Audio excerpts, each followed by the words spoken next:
పూరా లోకల్. ఈ ప్రజల ఆకాంక్షను తొక్కిపెట్టినటువంటి కాసు బ్రహ్మానందరెడ్డి అనేటువంటి దుర్మార్గుడు, అతని పేరు మీద ఇక్కడ నేషనల్ పార్క్ ఉండడం ఇది తెలంగాణ జాతిని అవమానించడమే తప్ప ఇంకొకటి కాదు. అందుకోసమే ఇవాళ నుంచి ఈ ఏదైతే కాసు బ్రహ్మానందరెడ్డి పేరుందో ఆ పేరును తొలగిస్తూ ప్రొఫెసర్ జయశంకర్ నేషనల్ పార్క్ గా ఇది నామకరణం చేసుకుంటా ఉన్నాం. అయితే ఇక్కడ ప్రభుత్వాన్ని పేరు మార్చుడు కాడ మేమేం డిమాండ్ చేస్తలేం గానీ ఆ నరరూప రాక్షసుని విగ్రహాన్ని అక్కడి నుంచి తొలగించి అక్కడ ప్రొఫెసర్ జయశంకర్ సార్ విగ్రహాన్ని మీరు పెట్టండి అని చెప్తా ఉన్నాం. ఒకవేళ మీరు పెట్టకపోతే రేపటి మా ప్రభుత్వం బీసీ ప్రభుత్వం ఏర్పడిన తర్వాత ఖచ్చితంగా అక్కడ కాసు బ్రహ్మానందరెడ్డి విగ్రహాన్ని ప్రొక్లైనర్ తోని పెకిలిచ్చి అవతల పడేసి సగర్వంగా నిలువెత్తు విగ్రహాన్ని మా జయశంకర్ సార్ విగ్రహాన్ని అక్కడ పెట్టుకుంటాం. ఇదొక్కటే కాదు, ఇంకా చాలా పార్కుల పేర్లు, చాలా హాస్పిటళ్ల పేర్లు కూడా వాళ్ళ పేర్లతో ఉన్నాయి.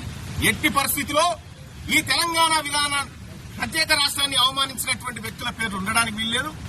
ఇది ఈ తెలంగాణ రాష్ట్రం బీసీలది, ఈ తెలంగాణ రాష్ట్రం అణగారిన వర్గాలది. కాబట్టి ఎస్సీ ఎస్టీ బీసీలమందరం కూడా ఈ తెలంగాణ రాష్ట్రంలో మా ఉనికిని చాటుకోవడం కోసం, మా ఉనికిని నిలబెట్టుకోవడం కోసం ఈ కార్యక్రమాలన్నీ చేపడతా ఉన్నాం. ఇలా కేబీఆర్ పార్క్ ఒక్కటే కాదు, ఇంకా చాలా వాటి పేర్లు మార్చేది ఉంది. ఆ పరంపర ఉద్యమ కార్యాచరణగా ముందుకు తీసుకొని పోతాం.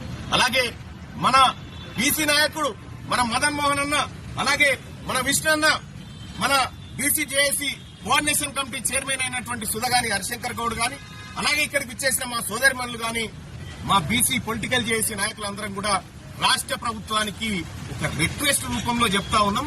కాసు బ్రహ్మానందరెడ్డి విగ్రహాన్ని మీరు తీస్తారా, మమ్మల్ని తీయమంటారా, మీరే డిసైడ్ చేసుకోరని చెప్పి తెలియజేస్తా ఉన్నాం. ఇక్కడ ఉండాల్సింది మా ప్రొఫెసర్ జయశంకర్ సార్ నిలువెత్తు విగ్రహం ఉండాలి. ధన్యవాదాలు. ఈ కార్యక్రమానికి ఇచ్చేసిన